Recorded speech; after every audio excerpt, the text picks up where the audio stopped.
Hello friends, स्वागत है आप सबका आपका अपना यूट्यूब चैनल अब पढ़ेगा इंडिया में। आज हम लोग इस वीडियो में देखेंगे जो हम लोगों ने बिहार दरोगा मुख्य परीक्षा यानी कि बिहार दरोगा मेंस के लिए जो हम लोगों ने सुपर फास्ट रिवीजन का एक प्रैक्टिस सेट स्टार्ट कर रखा है, उस सीरीज में आज हम लोग आगे बढ़ते हुए हम लोग देखेंगे रिवीजन सेट नंबर 3। इससे पहले ऑलरेडी 2 सेट जो है वो बिहार दरोगा मेंस के लिए अपलोडेड है। इससे साथ ही साथ बिहार दरोगा मेंस के लिए काफ़ी अन बुक से भी अलग अलग प्रैक्टिस सेट जो है वो पूरे डिस्क्रिप्शन के साथ अपलोडेड है। अगर आप नहीं देखें तो जाकर प्लेलिस्ट से देखिए। इसका अगर आप लोगों को पीडीएफ चाहिए तो पीडीएफ के लिए वीडियो के दिए गए डिस्क्रिप्शन लिंक से जाकर टेलीग्राम ग्रुप ज्वाइन कर सकते हैं, या फिर टेलीग्राम में जाकर सर्च कर सकते हैं अब पढ़ेगा इंडिया। वहाँ जो ग्रुप आएगा उसको ज्वाइन कर लीजिए, वहाँ इसका पीडीएफ जो है वो प्रोवाइड करवा दिया गया है। तो चलिए अब बढ़ते हैं अपने वीडियो की तरफ। आज का जो हमारा पहला क्वेश्चन है वो यह कह रहा है कि पुराने दस्तावेजों की प्राचीन लिपि के अध्ययन को क्या कहा जाता है। तो पुराने दस्तावेजों के प्राचीन लिपि के अध्ययन को पैलियोग्राफी कहा जाता है। तो इस क्वेश्चन का सही आंसर होगा वो होगा ऑप्शन नंबर बी। अगर और ऑप्शंस की बात करते हैं तो एपिग्राफी में क्या होता है, शिलालेखों का अध्ययन जो होता है वो एपिग्राफी में होता है। और आर्कियोलॉजी की अगर बात कीजिएगा तो आर्कियोलॉजी में उत्खनन से प्राप्त वस्तुओं के आधार पर इतिहास लेखन की प्रक्रिया का अध्ययन जो है वो किया जाता है। नेक्स्ट क्वेश्चन है कि सूत पिटक का विभाजन जो है वो कितने निकाय में किया गया है। तो सूत पिटक का विभाजन जो है वो 5 निकाय में किया गया है। दीघ निकाय, मंझिम निकाय, संयुक्त निकाय, अंगुत्तर निकाय और खुद्दक निकाय। तो इस क्वेश्चन का सही आंसर होगा वो होगा ऑप्शन नंबर सी, 5 निकाय में किया गया है। सूत पिटक से याद रखिएगा, सूत पिटक को बौद्ध धर्म का इंसाइक्लोपीडिया भी कहा जाता है। नेक्स्ट क्वेश्चन कह रहा है कि सिंधु घाटी सभ्यता मांडा जो है वो किससे संबंधित है। तो मांडा की अगर बात कीजिएगा तो यह जो है वो जम्मू के अखनूर जिले में चिनाब नदी के तट पर स्थित है। तो इस क्वेश्चन का सही आंसर होगा वो होगा option number C, Jammu Kashmir. Next question कह रहा है कि वार्षिक इंटरनेशनल हैप्पीनेस डे के रूप में मनाया जाता है। तो इंटरनेशनल हैप्पीनेस डे कब मनाया जाता है, 20 मार्च को मनाया जाता है। तो इस क्वेश्चन का सही आंसर है ऑप्शन नंबर बी, 20 मार्च। याद रखिएगा 20 मार्च को विश्व गौराया दिवस भी मनाया जाता है। नेक्स्ट क्वेश्चन कह रहा है कि इनमें से 21 जैन तीर्थंकर का प्रतीक जो है वो सिंह है।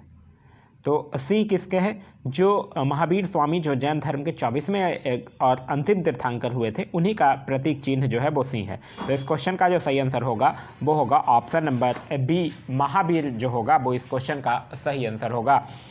नेक्स्ट क्वेश्चन कह रहा है कि किसको कुनिक के नाम से जाना जाता है।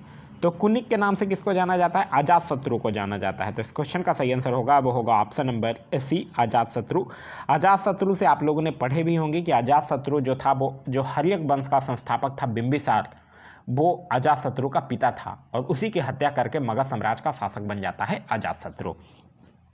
नेक्स्ट क्वेश्चन कह रहा है क्वेश्चन नंबर 7 कि कौटिल्य के अर्थशास्त्र में पासपोर्ट विभाग के अध्यक्ष को क्या कहा जाता था। तो इसको मुद्रा अध्यक्ष कहा जाता था। तो इस क्वेश्चन का सही आंसर होगा वो होगा option number B. Next question कह रहा है कि जेजाक भुक्ति के चंदेल वंश की स्थापना किसने किया था। तो यह जो है वो नन्नुक ने किया था 843 ईस्वी में। तो इस क्वेश्चन का जो सही आंसर होगा वो होगा ऑप्शन नंबर बी, नन्नुक ने। देखिए चंदेल राजवंश की जो प्रारंभिक राजधानी थी वो कालिंजर महोबा थी, बाद में फिर खजुराहो को राजधानी जो है वो बनाया गया था, ध्यान रखिएगा। नेक्स्ट क्वेश्चन कह रहा है कि बाणभट्ट ने हर्षचरित में रेशम के बने कपड़े के लिए शब्द या शब्दों का किस शब्दों का उल्लेख किया है। तो ललांतुज, चिनांसुक और अंशुक तीनों का उपयोग किया है। तो इस क्वेश्चन का जो सही आंसर होगा वो होगा ऑप्शन नंबर डी, उपयोग सभी। नेक्स्ट क्वेश्चन है क्वेश्चन नंबर 10, कह रहा है कि हुन वंश का संस्थापक कौन था। तो हुन वंश का संस्थापक था तोरमान। तो इस क्वेश्चन का जो सही आंसर होगा वो होगा ऑप्शन नंबर बी, तोरमान। और एक क्वेश्चन पूछा जाता है कि हुनों के आक्रमण के समय भारत में किस राजवंश का शासक था। तो हुनों के आक्रमण के समय भारत में गुप्त राजवंश का शासन था, ये ध्यान रखिएगा। और हुन साम्राज्य की जो राजधानी थी वो सियालकोट में थी। नेक्स्ट क्वेश्चन कह रहा है उपनिषदों की संख्या कितनी है। तो उपनिषदों की संख्या कितनी है, 108। तो इस क्वेश्चन का सही आंसर होगा वो होगा ऑप्शन नंबर बी, 108। उपनिषदों को वेदों का सार भी कहा जाता है और साथ ही साथ इसको हिंदू साहित्य का दर्शन यानी कि फिलॉसफी भी कहा जाता है। नेक्स्ट क्वेश्चन है हमारा क्वेश्चन नंबर 12, कह रहा है कि ऋग वैदिक देवी देवता में अर्ण्यानी जो है वो किससे संबंधित थी।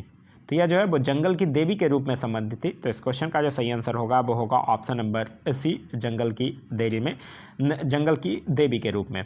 इंद्र जो है वो ऋग्वेद के सर्व प्रमुख देवता थे। इंद्र को देवताओं का राजा माना जाता था, ये ध्यान रखिएगा।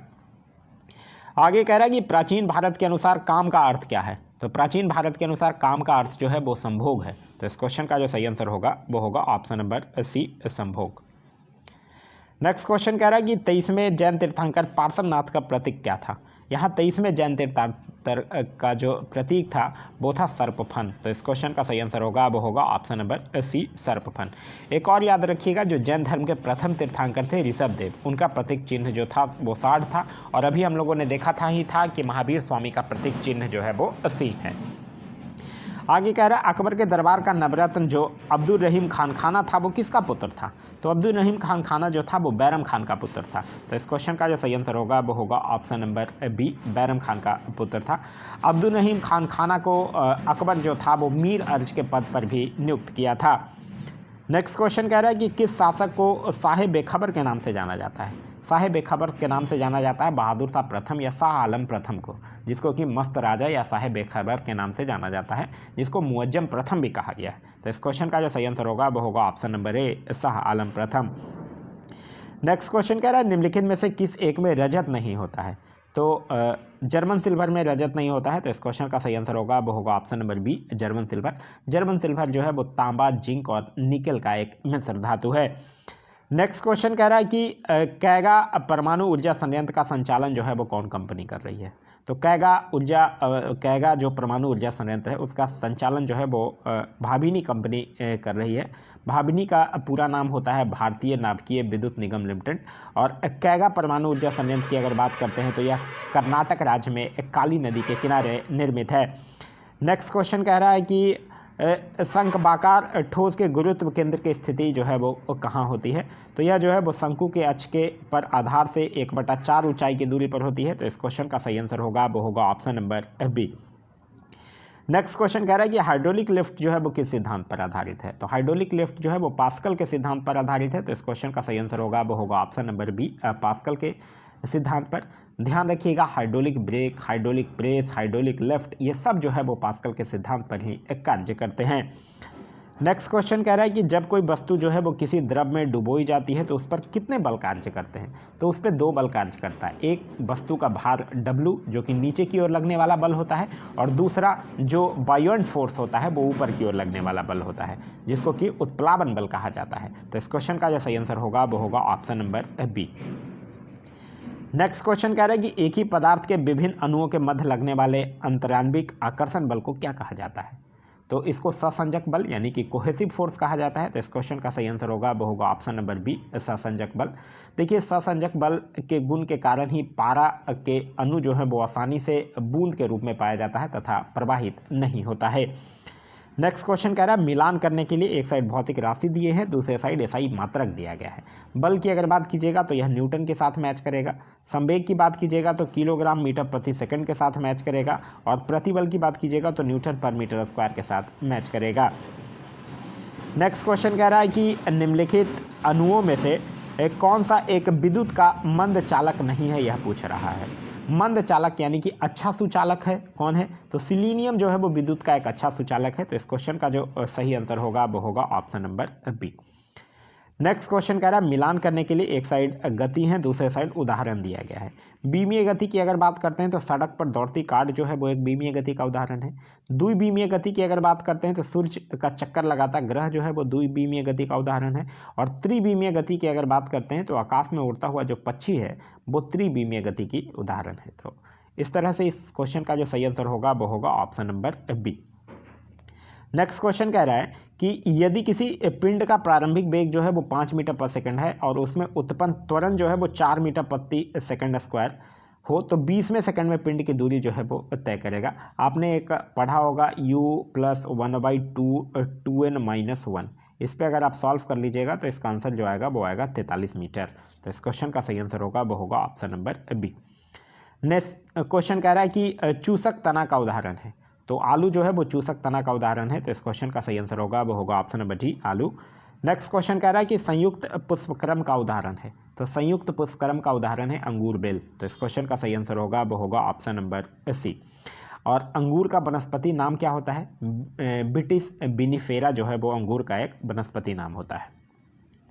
आगे कह रहा है पीली चाय रोग जो है वो किसकी कमी से होता है, तो पीली चाय रोग जो है वो सल्फर की कमी से होता है। तो इस क्वेश्चन का सही आंसर होगा वो होगा ऑप्शन नंबर बी, सल्फर की कमी से। देखिए पीली चाय रोग में एक्चुअली होता क्या है कि पत्तियां जो है वो पीली होकर सूख जाती है और इसी के कारण फिर इसको टी येलो रोग जो है वो कहा जाता है। नेक्स्ट क्वेश्चन कह रहा है सेब का कौन सा भाग जो है वो हम लोग खाते हैं, तो सेब का मांसल पुष्पासन भाग जो है वो हम लोग खाते हैं। तो इस क्वेश्चन का सही आंसर होगा वो होगा ऑप्शन नंबर बी। याद रखिएगा सेब से क्वेश्चन पूछा जाता है सेब किस टाइप का फल है, तो सेब जो है वो एक असत्य फल है क्योंकि इसका निर्माण जो है वो पुष्पासन से होता है। और सेब का वैज्ञानिक नाम की अगर बात कीजिएगा तो वो होता है मेलस डोमेस्टिका। नेक्स्ट क्वेश्चन कह रहा है कि रजो दर्शन का औसत समय कितने दिनों का होता है। रजो दर्शन एक्चुअली महिलाओं में जो हर माह होने वाले जो प्रजनन चक्र है उसी को रजो दर्शन कहते हैं और यह 28 दिनों का होता है। तो इस क्वेश्चन का सही आंसर होगा वो होगा ऑप्शन नंबर सी, 28 दिनों का। नेक्स्ट क्वेश्चन कह रहा है कि शिशुओं के जन्म दर को नियंत्रित करने हेतु इसमें से कौन सी विधि उपयोग नहीं की जाती है, कौन सी विधि उपयोग नहीं की जाती है यह पूछ रहा है। तो अगर कोलोस्ट्रम विधि जो है वो उपयोग नहीं की जाती है क्योंकि कोलोस्ट्रम जो है वो एक पहला दूध होता है जो कि शिशु के जन्म के तुरंत के बाद माँ के द्वारा बच्चों को पिलाया जाता है। नेक्स्ट क्वेश्चन कह रहा है कि इनमें से किसका दांत जो है वो एक्रोडेंट प्रकार का होता है, तो सांप का दांत जो है वो एक्रोडेंट प्रकार का होता है। तो इस क्वेश्चन का सही आंसर होगा वो होगा ऑप्शन नंबर सी, सांप का दांत जो है वो एक्रोडेंट प्रकार का होता है।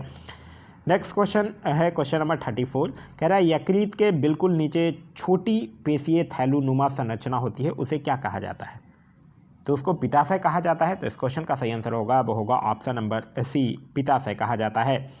नेक्स्ट क्वेश्चन कह रहा है कि ऊतकों में ऑक्सीजन की कमी से क्या होता है, तो ऊतकों में ऑक्सीजन की कमी से हाइपोक्सिया होता है। तो इस क्वेश्चन का जो सही आंसर होगा वो होगा ऑप्शन नंबर बी, हाइपोक्सिया होता है। देखिए ऊतकों में ऑक्सीजन की आपूर्ति कम होने से कोशिका की उपचयी क्रिया जो है वो प्रभावित हो जाती है। नेक्स्ट क्वेश्चन कह रहा है कि प्लाज्मा का इसमें से कौन सा कार्य नहीं है, यह पूछ रहा है उष्मा के परिवहन में सहायता कौन सा कार्य नहीं है, तो श्वसन क्रिया में सहायता नहीं है। तो इस क्वेश्चन का जो सही आंसर होगा वो होगा ऑप्शन नंबर सी, श्वसन क्रिया में सहायता जो है वो प्लाज्मा नहीं करती है। प्लाज्मा को पदार्थ की चौथी अवस्था के रूप में भी माना जाता है। प्लाज्मा जो है वो रक्त का एक अजीवित तरल भाग होता है जिसमें प्लाज्मा जो है वो रक्त का लगभग 60% भाग होता है और प्लाज्मा का मुख्य भाग अगर पूछे तो प्लाज्मा का मुख्य भाग जो है वो जल होता है। नेक्स्ट क्वेश्चन कह रहा है कि हृदय जब धड़कना बंद कर देता है तो उसे क्या कहते हैं, तो उसे पूर्ण हृदय कहते हैं। तो इस क्वेश्चन का सही आंसर होगा वो होगा option number C. Next question कह रहा है कि द्रव अनुपाती क्रिया का नियम जो है वो किसने प्रतिपादित किया था, तो द्रव अनुपाती नियम का जो है वो CM गुल्डबर्ग तथा पीटर बोगेने के द्वारा प्रतिपादित किया गया था। तो इस क्वेश्चन का जो सही आंसर होगा वो होगा ए और बी दोनों, यानी कि option number C. Next question कह रहा है कि कोलाइडी कणों का लगातार टेढ़ी मेढ़ी गति करना क्या कहलाता है, तो यह जो है वो ब्राउनी गति कहलाता है। तो इस क्वेश्चन का सही आंसर होगा वो होगा ऑप्शन नंबर बी, ब्राउनी गति। ध्यान रखिएगा ब्राउनी गति में अणुओं की गति जो है वो गुरुत्वाकर्षण के विरुद्ध होती है। नेक्स्ट क्वेश्चन कह रहा है इनमें से सबसे कम pH मान किसका होता है, तो देखिए बैट्रिक एसिड की अगर बात करते हैं तो इसका pH मान जो होता है वो 1.02 होता है। जठर अम्ल की बात करते हैं तो इसका pH मान 1.2 से लेकर 1.4 होता है। सिरका की अगर बात कीजिएगा तो इसका pH मान लगभग 2.4 होता है और टमाटर के रस का pH मान जो है वो लगभग 4.1 से लेकर 4.4 के बीच होता है। तो सबसे कम पूछ रहा है तो आपका जो सही आंसर होगा वो होगा option number A, butyric acid. PH scale की बात कीजिएगा तो पीएच स्केल की खोज जो है वो सोर्सेंस नामक वैज्ञानिक के द्वारा किया गया था, जिसमें कि 7 से कम मान जो है वो अम्लीयता का गुण को दर्शाता है, 7 से अधिक मान जो है वो क्षारीय गुण को दर्शाता है और 7 का मान जो है वो उदासीनता के गुण को दर्शाता है। नेक्स्ट क्वेश्चन है क्वेश्चन नंबर 41, कह रहा पोटेशियम ब्रोमाइड का इनमें से किस में उपयोग होता है, तो पोटेशियम ब्रोमाइड का उपयोग जो है वो फोटोग्राफी में होता है। तो इस क्वेश्चन का सही आंसर होगा वो होगा ऑप्शन नंबर ए, फोटोग्राफी में। साथ ही साथ याद रखिएगा सिल्वर ब्रोमाइड का प्रयोग भी जो है वो फोटोग्राफी में होता है। नेक्स्ट क्वेश्चन कह रहा है 22 कैरेट सोना में कितना भाग जो है वो कॉपर मिला होता है, तो 22 कैरेट सोना में 2 भाग कॉपर मिला होता है। तो इस क्वेश्चन का सही आंसर होगा वो होगा ऑप्शन नंबर बी, 2 भाग। याद रखिएगा सोना जो है वो सबसे अक्रियशील धातु होता है। नेक्स्ट क्वेश्चन कह रहा है ब्रास में नहीं होता है, ब्रास यानी कि पीतल, तो पीतल जो है वो तांबा और जस्ता का मिश्र धातु होता है, जिसको कि डच मेटल के नाम से भी जाना जाता है। तो तांबा और जस्ता तो होता ही है, तो क्या नहीं होता है, टीन नहीं होता है। तो इस क्वेश्चन का सही आंसर होगा वो होगा option number C, SN। Next question कह रहा है मिट्टी के तेल में रखा जाने वाला तत्व कौन है? तो मिट्टी के तेल में रखा जाने वाला तत्व जो है वो है सोडियम। तो इस क्वेश्चन का सही आंसर होगा वो होगा ऑप्शन नंबर बी सोडियम, क्योंकि देखिए सोडियम जो है वो एक सक्रिय धातु है जो कि वायु में उपस्थित ऑक्सीजन से क्रिया करके सोडियम ऑक्साइड बना लेता है। सोडियम की एक गुण भी याद रखिएगा, सोडियम इतना मुलायम होता है कि इसे चाकू से आसानी से काटा जा सकता है। इसका परमाणु संख्या 11 होता है और इसको आवर्त सारणी में पहले वर्ग में आता है, इसीलिए इसे क्षारीय धातु भी कहते हैं। नेक्स्ट क्वेश्चन कह रहा है कि नाइट्रोजन के लिए संयोजकता का मान क्या होता है? देखिए संयोजकता क्या होता है? संयोजकता एक संख्या होता है जो कि यह प्रदर्शित करती है कि जब कोई परमाणु जो है वो कितने इलेक्ट्रॉन प्राप्त करता है या खोता है या साझा करता है जब वो अपने ही तत्व के परमाणु से या किसी अन्य तत्व के परमाणु से बंधन बनाता है, उसी को संयोजकता कहते हैं। और नाइट्रोजन के लिए जो संयोजकता का मान होता है वो -3 से लेकर +5 तक होता है। तो इस क्वेश्चन का सही आंसर होगा वो होगा option number B. Next question कह रहा है कि इनमें से किसका सबसे अधिक परमाणु क्रमांक है?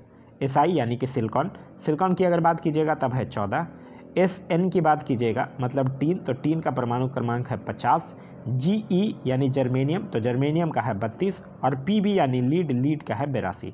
तो यहाँ आपसे पूछ रहा सबसे अधिक किसका है, तो यानी कि Pb होगा, लीड का सबसे अधिक है 82। तो इस क्वेश्चन का सही आंसर होगा वो होगा option number D. Next question कह रहा है कि ग्लैवेनी सेल किस अभिक्रिया द्वारा उत्पन्न रासायनिक ऊर्जा को विद्युत ऊर्जा में परिवर्तित कर देती है? तो यह जो है वो रेडॉक्स अभिक्रिया के द्वारा उत्पन्न। तो इस क्वेश्चन का सही आंसर होगा वो होगा ऑप्शन नंबर बी रेडॉक्स अभिक्रिया। रेडॉक्स अभिक्रिया की बात करते हैं तो यह एक ऐसी प्रक्रिया है जिसमें इलेक्ट्रॉन का स्थानांतरण जो है वो किया जाता है। नेक्स्ट क्वेश्चन कह रहा है कि कर्नाटक, मध्य प्रदेश और महाराष्ट्र से होकर कौन NH गुजरती है? तो यह गुजरती है NH7। तो इस क्वेश्चन का सही आंसर होगा वो होगा ऑप्शन नंबर सी NH7, जिसका कि नाम जो है वो बदल कर NH44 कर दिया गया है। NH44 जो है वो भारत में सबसे लंबा राष्ट्रीय राजमार्ग है, लगभग 3806 किलोमीटर का। नेक्स्ट क्वेश्चन कह रहा है कि इनमें से कौन जो है वो परमवीर चक्र विजेता नहीं है, यह पूछ रहा है। ग्रेनेडियर योगेंद्र सिंह यादव ये बिल्कुल हैं, क्योंकि इनको 1999 के कारगिल युद्ध में सहायक वीरता का प्रदर्शन करने के लिए परमवीर चक्र दिया गया था। मेजर होशियार सिंह को भी 1971 में जब भारत पाकिस्तान युद्ध में वीरता प्रदर्शन के लिए परमवीर चक्र दिया गया था। लॉन्स नायक करम सिंह जो है वो परमवीर चक्र प्राप्त करने वाले प्रथम जीवित भारतीय सैनिक हैं, तो ये तो हैं ही। इनको 1948 में परमवीर चक्र प्रदान किया गया था। Air chief marshal BS Dhanoa, इनको नहीं दिया गया है परमवीर चक्र। तो इस क्वेश्चन का जो सही आंसर होगा वो होगा option number D. Next question कह रहा है कि इनमें से कौन जो है वो भारत के मुख्य निर्वाचन आयुक्त नहीं रहे हैं? तो सुकुमार सेन रहे हैं, TN शेषन रहे हैं, सुनील अरोड़ा रहे हैं, रंजन गोगोई नहीं रहे हैं। रंजन गोगोई जो है वो उच्चतम न्यायालय के 46वें मुख्य न्यायाधीश के रूप में कार्य कर चुके हैं। नेक्स्ट क्वेश्चन कह रहा है पूरे देश में प्रति व्यक्ति मछली की उपलब्धता सर्वाधिक जो है वो किस राज्य या केंद्र शासित प्रदेश में है? तो सर्वाधिक राज्यों में अगर पूछेगा तब आंसर होगा पश्चिम बंगाल, लेकिन राज्यों या केंद्र शासित प्रदेश में पूछेगा तब आपका हो जाएगा आंसर लक्षद्वीप। तो इस क्वेश्चन का सही आंसर होगा वो होगा ऑप्शन नंबर बी लक्षद्वीप, और अगर देश में पूछेगा तो आपका आंसर हो जाएगा चीन। नेक्स्ट क्वेश्चन कह रहा है कि भक्त तुकाराम कौन से मुगल सम्राट के समकालीन थे? तो भक्त तुकाराम जो था वो जहांगीर का समकालीन थे। तो इस क्वेश्चन का सही आंसर होगा वो होगा ऑप्शन नंबर सी जहांगीर। एक चीज़ याद रखिएगा, तुकाराम के द्वारा जो रचित भक्ति कविताओं हैं उसको अभंग कहा जाता है, ये ध्यान रखिएगा, ये क्वेश्चन पूछा गया है। नेक्स्ट क्वेश्चन कह रहा है कि किस इतिहास लेखक ने कहा है कि राजनीतिकों की मंशा अपना काम निकालना रहता है? तो ये इतिहासकार जॉन लॉक के द्वारा कहा गया है। तो इस क्वेश्चन का जो सही आंसर होगा वो होगा option number B John Locke के द्वारा। नेक्स्ट क्वेश्चन कह रहा है ग्रामीण सड़कें जो हैं वो संविधान की किस सूची का विषय है? आपने पढ़ा होगा कि संविधान की जो 7वीं अनुसूची है उसके अंतर्गत संघ सूची, राज्य सूची तथा समवर्ती सूची का प्रावधान है, और इसके अतिरिक्त विषयों को अनुच्छेद 248 के अंतर्गत अवशिष्ट शक्तियों के रूप में वर्गीकृत किया गया है। तो आपसे यहाँ पूछ रहा कि ग्रामीण सड़कें जो है वो किस सूची का विषय है? तो वो राज्य सूची का विषय है। राज्य सूची में टोटल अभी 61 विषय, समवर्ती सूची में 52 विषय और संघ सूची में 100 विषय, ये भी ध्यान रखिएगा। तो इस क्वेश्चन का सही आंसर होगा वो होगा ऑप्शन नंबर बी राज्य सूची। आगे कह रहा है राष्ट्रीय युवा नीति को कब लागू किया गया था? तो राष्ट्रीय युवा नीति को फरवरी 2014 में लागू किया गया था, जिसको कि राष्ट्रीय युवा नीति 2003 के स्थान पर लाया गया था, और इस नीति के अनुसार 15 से 29 वर्ष के व्यक्ति को युवा के रूप में परिभाषित किया गया था। तो इस क्वेश्चन का जो सही आंसर होगा वो होगा ऑप्शन नंबर ए फरवरी 2014। नेक्स्ट क्वेश्चन कह रहा है कि भारत में कितनी प्रतिशत जनसंख्या जो है वो 35 वर्ष से कम आयु के लोगों की है? तो लगभग 65% जनसंख्या है। तो इस क्वेश्चन का सही आंसर होगा वो होगा ऑप्शन नंबर बी 65%। भारत जो है वो विश्व का सर्वाधिक युवा जनसंख्या वाला देश है, जबकि सर्वाधिक जनसंख्या वाला जो देश अगर है वो है चीन। नेक्स्ट क्वेश्चन कह रहा है मेघालय को एक पूर्ण राज्य का दर्जा कब प्राप्त हुआ था। तो मेघालय को एक पूर्ण राज्य का दर्जा जो है वो 21 जनवरी 1972 को दिया गया था। तो इस क्वेश्चन का सही आंसर होगा वो होगा ऑप्शन नंबर बी 21 जनवरी 1972 को। मेघालय का गठन जो है वो असम के खासी हिल्स एवं जयंतिया हिल्स को असम से अलग करके किया गया था। नेक्स्ट क्वेश्चन कह रहा है कि फरक्का बैराज परियोजना का मुख्यालय जो है वो किस जिले में है। तो फरक्का बैराज परियोजना का मुख्यालय जो है वो मुर्शिदाबाद जिले में है। तो इस क्वेश्चन का सही आंसर होगा वो होगा ऑप्शन नंबर बी मुर्शिदाबाद।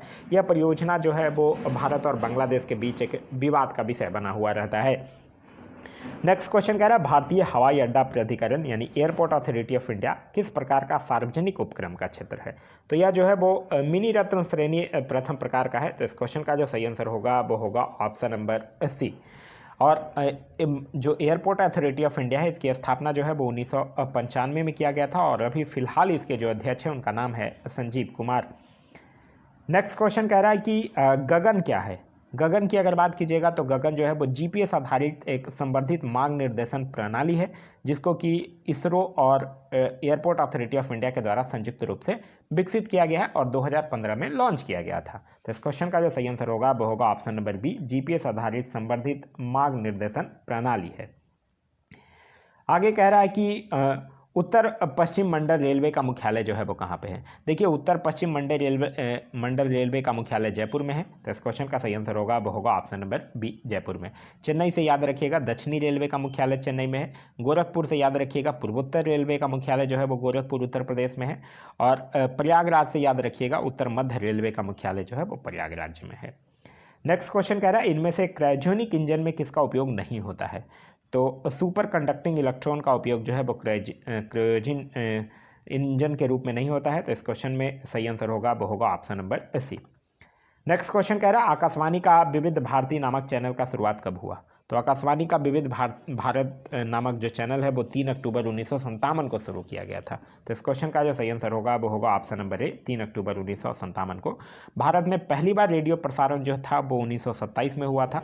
1936 में रेडियो प्रसारण हेतु ऑल इंडिया रेडियो की स्थापना की गई थी और 1957 में ऑल इंडिया रेडियो को आकाशवाणी कहा जाने लगा था। नेक्स्ट क्वेश्चन कह रहा है झारखंड राज्य का गठन कब हुआ। तो झारखंड राज्य का गठन जो है वो 15 नवंबर 2000 को बिहार से अलग होकर भारत का 28वां राज्य बना था उस समय झारखंड। तो इस क्वेश्चन का जो सही आंसर होगा वो होगा ऑप्शन नंबर ए 15 नवंबर 2000 को। उसी टाइम आप लोगों को याद होगा 9 नवंबर 2000 को उत्तराखंड उत्तर प्रदेश से अलग होकर भारत का 27वां राज्य के रूप में अस्तित्व में आया था। और जो 1 नवंबर 2000 को छत्तीसगढ़ जो है वो मध्य प्रदेश से अलग होकर 26वां राज्य का दर्जा लिया था।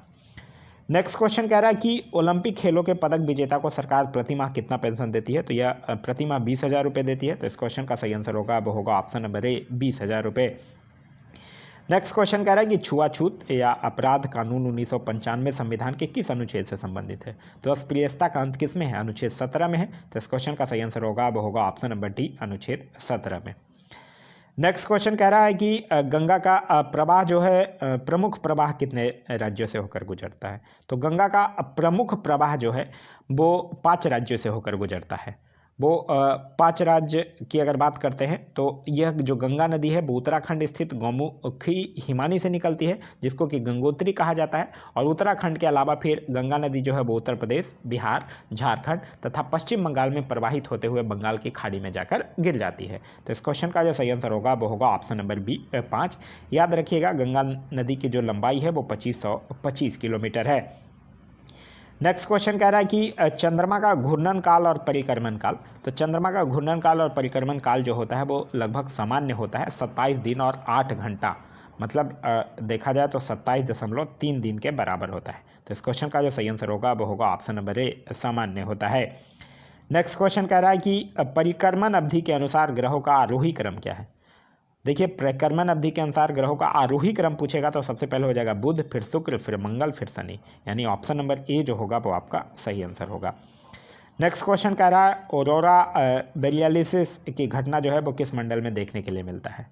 तो यह जो है वो आयन मंडल में मिलता है। तो इस क्वेश्चन का सही आंसर होगा वो होगा ऑप्शन नंबर सी आयन मंडल। आयन मंडल से ही रेडियो तरंगे जो है वो परावर्तित होकर पृथ्वी पर लौटती है, जो कि संचार प्रौद्योगिकी हेतु अति महत्वपूर्ण है। नेक्स्ट क्वेश्चन कह रहा है कि धरातल पर वायुदाब की कुल कितनी पट्टियाँ हैं। तो धरातल पर वायुदाब की कुल 7 पट्टियाँ हैं। तो इस क्वेश्चन का सही आंसर होगा वो होगा option number D. Next question कह रहा है इनमें से कौन सा चक्रवात जो है वो भारत से संबंधित नहीं है। तो हयान नहीं है। हयान जो है वो वियतनाम, फिलीपींस, ताइवान ये सब क्षेत्रों को प्रभावित करने वाला चक्रवात है। तो इस क्वेश्चन का सही आंसर होगा वो होगा option number C. Next question कह रहा है कि मृदा में भूरे रंग के संस्तरण में Ca, Mg, Fe व Mn के अविलेय लवणों के जमाव की प्रक्रिया को क्या कहा जाता है। तो इसको ग्लेजेशन कहा जाता है। तो इस क्वेश्चन का जो सही आंसर होगा वो होगा option number C. Next question कह रहा है कि किस आर्थिक क्रिया से जुड़े व्यक्ति को स्वर्ण कामगार कहा जाता है। तो पंचम क्रियाएं आर्थिक क्रिया से जुड़े व्यक्ति को स्वर्ण कामगार कहा जाता है। तो इस क्वेश्चन का सही आंसर होगा वो होगा ऑप्शन नंबर डी, पंचम क्रियाएं।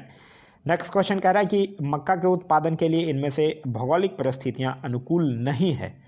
तो तापमान 18 से 27 डिग्री सेल्सियस है, वर्षा 50 सेंटीमीटर से 125 सेंटीमीटर है, मिट्टी चिकनी, डोमट एवं कॉप मिट्टी है, कम से कम 70 पाला रही दिन ये नहीं है। तो इस क्वेश्चन का जो सही आंसर होगा वो होगा ऑप्शन नंबर डी। मक्का से याद रखिएगा, मक्का एक खरीफ फसल है जो कि भारत में पुर्तगालियों के द्वारा लाया गया था और मक्का का जो सबसे बड़ा उत्पादक देश है वो अमेरिका है। नेक्स्ट क्वेश्चन कह रहा है कि एक इलेक्ट्रॉन 4 × 10⁻7 मीटर पर सेकेंड के वेग से गतिमान है, इसकी ऊर्जा इलेक्ट्रॉन वोल्ट में निकालिए। तो इसकी ऊर्जा अगर आप इलेक्ट्रॉन वोल्ट में निकालिएगा तो आएगा 4550 इलेक्ट्रॉन वोल्ट। तो इस क्वेश्चन का सही आंसर होगा वो होगा ऑप्शन नंबर ए। नेक्स्ट क्वेश्चन कह रहा है कि K2 जो है वो किस पर्वत श्रृंखला की सबसे ऊंची चोटी है। तो K2 जो है वो काराकोरम पर्वत श्रृंखला की सबसे ऊंची चोटी है। तो इस क्वेश्चन का सही आंसर होगा वो होगा ऑप्शन नंबर बी, काराकोरम श्रेणी। K2 जो है वो जिसे कि गॉडविन आइंस्टीन भी कहा जाता है, वो विश्व की दूसरी सबसे ऊंची चोटी है। नेक्स्ट क्वेश्चन कह रहा है कि अफ्रीका महादेश का सबसे बड़ा देश क्षेत्रफल की दृष्टि से कौन है। तो वो है अल्जीरिया। तो इस क्वेश्चन का सही आंसर होगा वो होगा ऑप्शन नंबर ए, अल्जीरिया।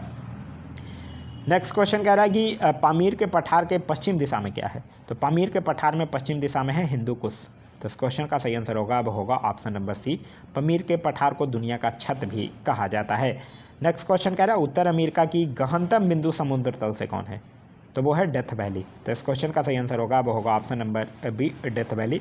डेथ वैली की गहराई जो है वो 86 मीटर है। तो इसके आगे 80 से लेके 100 क्वेश्चन तक जो है वो मैथ का क्वेश्चन है। मैथ का क्वेश्चन और सॉल्यूशन और आंसर तीनों चीज़, मतलब सॉल्यूशन पूरा एक्सप्लेन डिटेल सॉल्यूशन जो है वो पीडीएफ के लास्ट में अटैच कर दिया गया है। पीडीएफ के लिए मैं आप लोगों को ऑलरेडी बता चुका हूँ। पीडीएफ के लिए वीडियो के डिस्क्रिप्शन लिंक में जाकर आप टेलीग्राम ग्रुप ज्वाइन कर सकते हैं या फिर टेलीग्राम में जाकर सर्च कर सकते हैं अब पढ़ेगा इंडिया। वहाँ जो ग्रुप आएगा उसको ज्वाइन कर लीजिए। वहाँ इसका कंप्लीट पीडीएफ जो है वो सॉल्यूशन के साथ जो है वो प्रोवाइड करवा दिया गया है। तो यह था हमारा आज का वीडियो। आज का वीडियो आप लोगों को कैसा लगा कमेंट करके ज़रूर बताइएगा। साथ ही साथ इस वीडियो से कुछ सीखने के लिए मिला तो एक लाइक ज़रूर कर दीजिएगा। वीडियो पसंद आ रहा है तो अपने दोस्तों के साथ शेयर करना ना भूलें। अभी तक आप इस चैनल पर नए हैं या चैनल को सब्सक्राइब नहीं किया है तो चैनल को सब्सक्राइब कर लीजिए और साथ ही साथ बेल आइकन दबा लीजिए ताकि हमारे सारे वीडियो के नोटिफिकेशन जो है वो आपको मिलते रहें। Thanks for watching.